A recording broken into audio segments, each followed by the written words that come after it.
आप ये बताएं, उनके बयान देखे आपने? उनकी रैलियों में ममता बनर्जी के आप बयान देखिए, वो क्या कहती हैं कि हम राम नहीं बोलेंगे, ये हमारा नहीं है, हम अल्लाह अल्लाह बोलेंगे। इस तरीके के वक्फ का जो मेन क्या मुद्दा चल रहा है, ये कह रहे हैं कि जो वक्फ बोर्ड है वो किसी की भी कोई एक नोटिफिकेशन निकाले, किसी की भी जमीन ले ले, चाहे वो हिंदू हो या मुसलमान। ऐसा नहीं है कि वक्फ ने गैर कानूनी तरीके से मुसलमानों की प्रॉपर्टियों पे कब्जा नहीं किया हुआ। मुसलमान भी उससे ज़्यादा पीड़ित हैं, हिंदू जितने पीड़ित हैं उससे ज़्यादा तो मुसलमान भी पीड़ित हैं। मुस्लिम इसलिए हो रहा है क्योंकि वहाँ पे सिर्फ मुस्लिम होता था। आप देखिए आज कितने बांग्लादेशी वहाँ पे घुसपैठ बनाकर इन्होंने अपने जमाता तरीके से बिठा रखे हैं। वो कोई हिंदुस्तान के जमाई है क्या? वो लोग कौन है? इंट्रूडर्स हैं।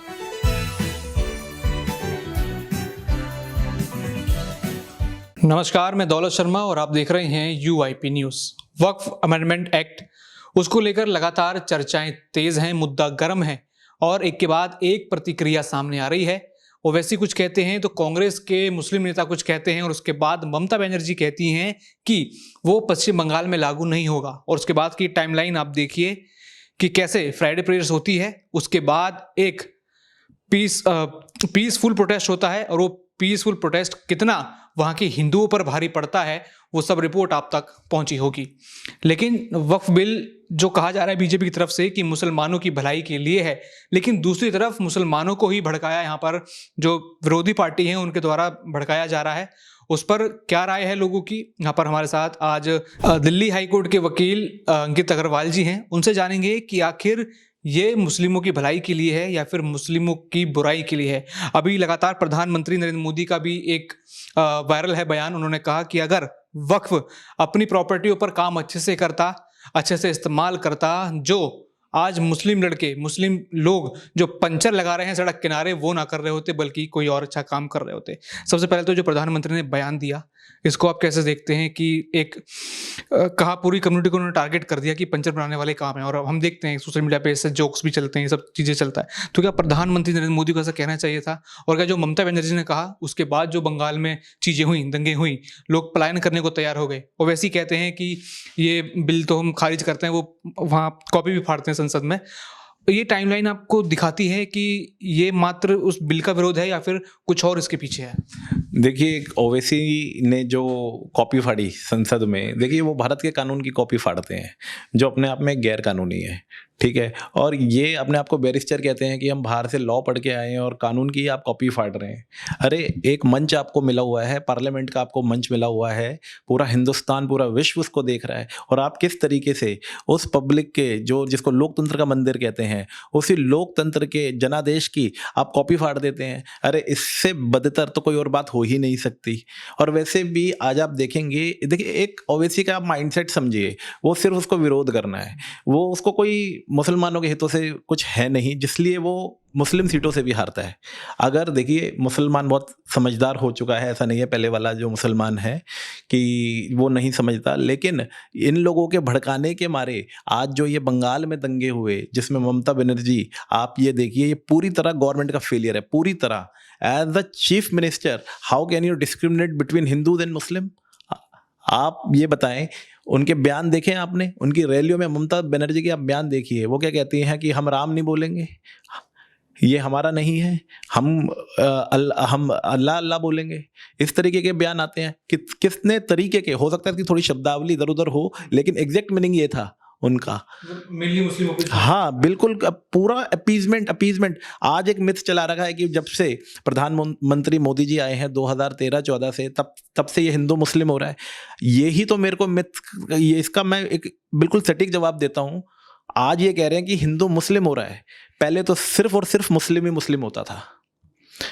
हिंदू कोई जानता ही नहीं था, उसको इतना प्रताड़ित किया जाता था, इतना दबाया जाता था। जैसे आज मैं आपको बता रहा हूँ, आज ये वक्फ का जो मेन क्या मुद्दा चल रहा है, ये कह रहे हैं कि जो वक्फ बोर्ड है वो किसी की भी कोई एक नोटिफिकेशन निकाले, किसी की भी जमीन ले ले, चाहे वो हिंदू हो या मुसलमान। ऐसा नहीं है कि वक्फ ने गैर कानूनी तरीके से मुसलमानों की प्रॉपर्टियों पे कब्जा नहीं किया हुआ।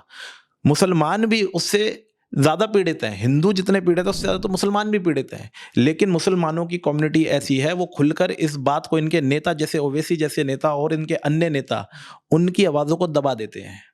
तो यहाँ पर तो इतनी पारदर्शिता रखी गई कि जहाँ आप अब संशोधन बिल हुआ है उसमें आप उसको अमेंड कर सकते हो, उसको आप चैलेंज कर सकते हो कोर्ट में। पहले इसमें क्या हुआ था कि आप उसको कोर्ट में, अगर वक्फ ने अपने नोटिफिकेशन में किसी भी XYZ कुछ भी हो, चाहे हिंदू हो, मुसलमान हो, सिख हो, क्रिश्चियन हो, किसी की भी प्रॉपर्टी का नोटिफिकेशन निकाल दिया, उसके बाद उसका बोर्ड तय करता था और बोर्ड में सारे मुस्लिम होते थे।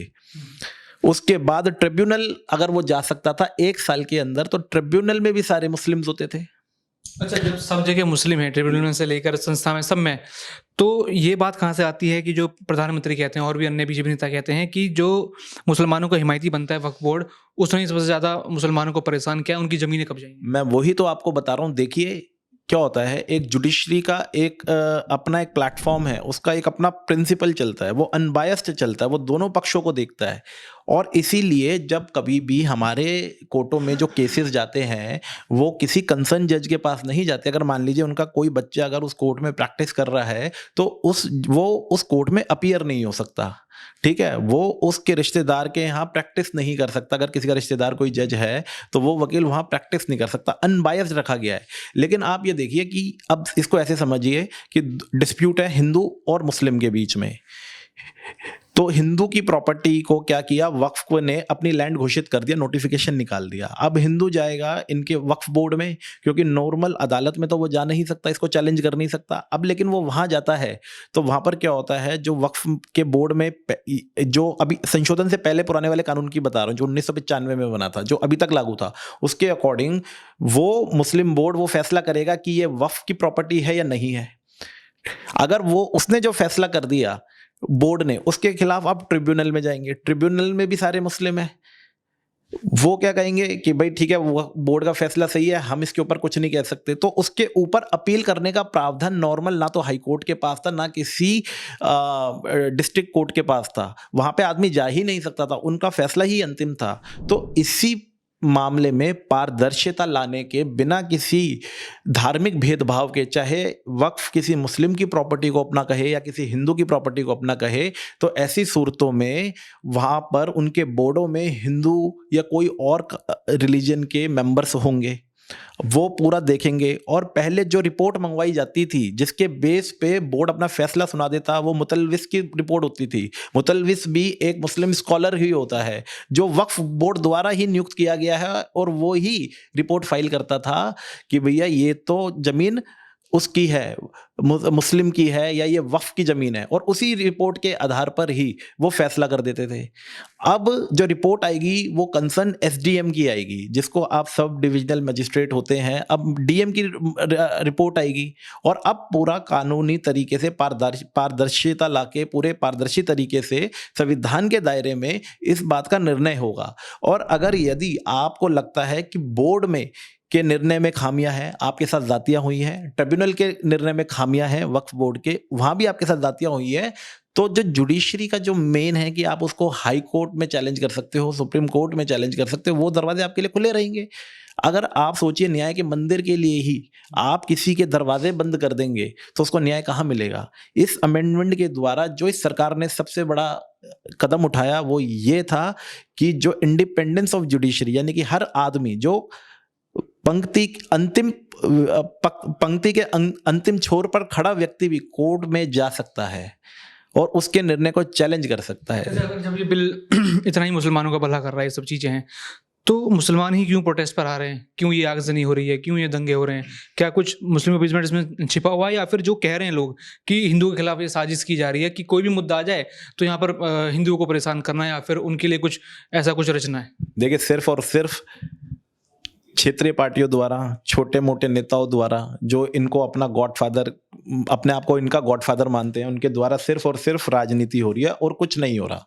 सिर्फ और सिर्फ समझ सबको है, समझ सबको है और उनको पता है कि इससे देखिए, अगर कोई एक काम बिल्कुल पारदर्शिता तरीके से अगर हो, लोगों को न्याय मिले, आप सोचिए आदमी अपनी पूरी जिंदगी लगा देता है एक प्रॉपर्टी कमाने के लिए, उस प्रॉपर्टी पर भी अगर वक्फ अपना सिर्फ और सिर्फ उस रिपोर्ट के आधार पर नोटिफिकेशन जारी कर देता है, जो उसी बोर्ड के ही किसी मेंबर ने बनाई है रिपोर्ट, उसके ऊपर नोटिफिकेशन देके कह देता है कि ये वक्फ की प्रॉपर्टी है, तो उसके सोचिए पहले दरवाजे बंद हो जाते थे। लेकिन आज तो ऐसा कुछ नहीं, आज उसके पास एक्चुअल हक आया है। आप कभी सोच सकते हैं कि किसी और कानून में ऐसा नहीं है जहां हाई कोर्ट और सुप्रीम कोर्ट के दरवाजे बंद हो। ये पहला है, इन्होंने 1995 में कांग्रेस सरकार ने इनको अपीज करने के लिए ऐसा कानून लाया था जिसके द्वारा इनके दरवाजे बंद कर दिए गए। एक आम आदमी जाकर के न्याय के मंदिर में जाके, निष्पक्ष मंदिर में जाकर के अपनी गुहार नहीं लगा सकता था।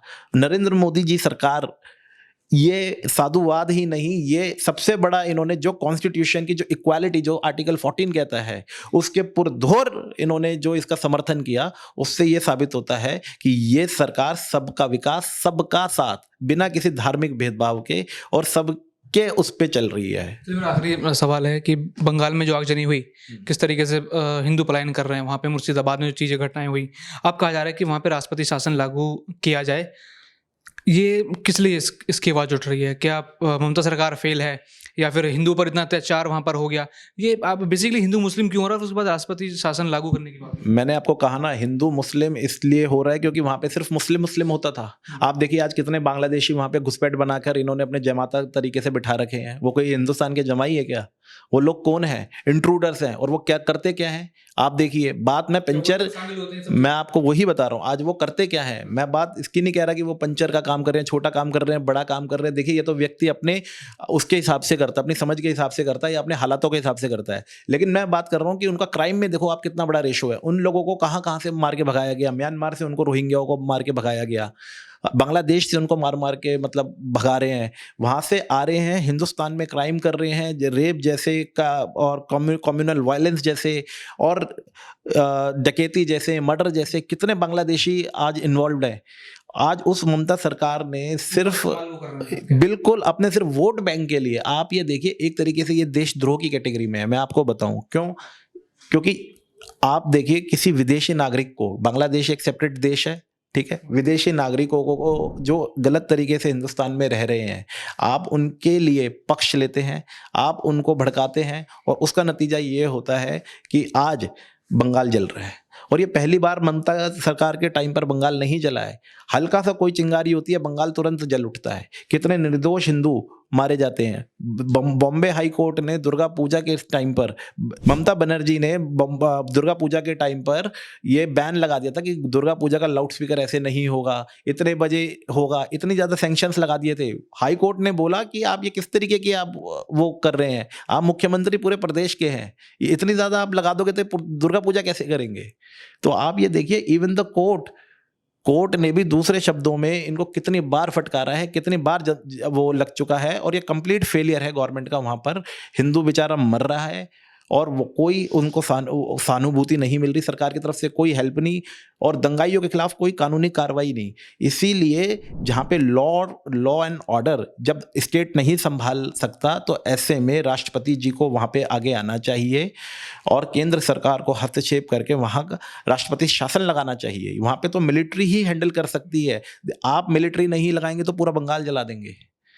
तो बिल्कुल आपने देखा कि वक्फ बिल से लेकर बंगाल में जो ये सब दंगे हुए, उसको लेकर यहाँ पर क्या उनका नजरिया था, क्या उन्होंने बातें कही, आप भी कमेंट सेक्शन में कह सकते हैं वक्फ के बारे में, या फिर जो बंगाल की अभी दशा है उसके बारे में कमेंट करके जरूर बताएं। और ऐसी खबरें जानने के लिए देखते रहें UIP न्यूज़। धन्यवाद।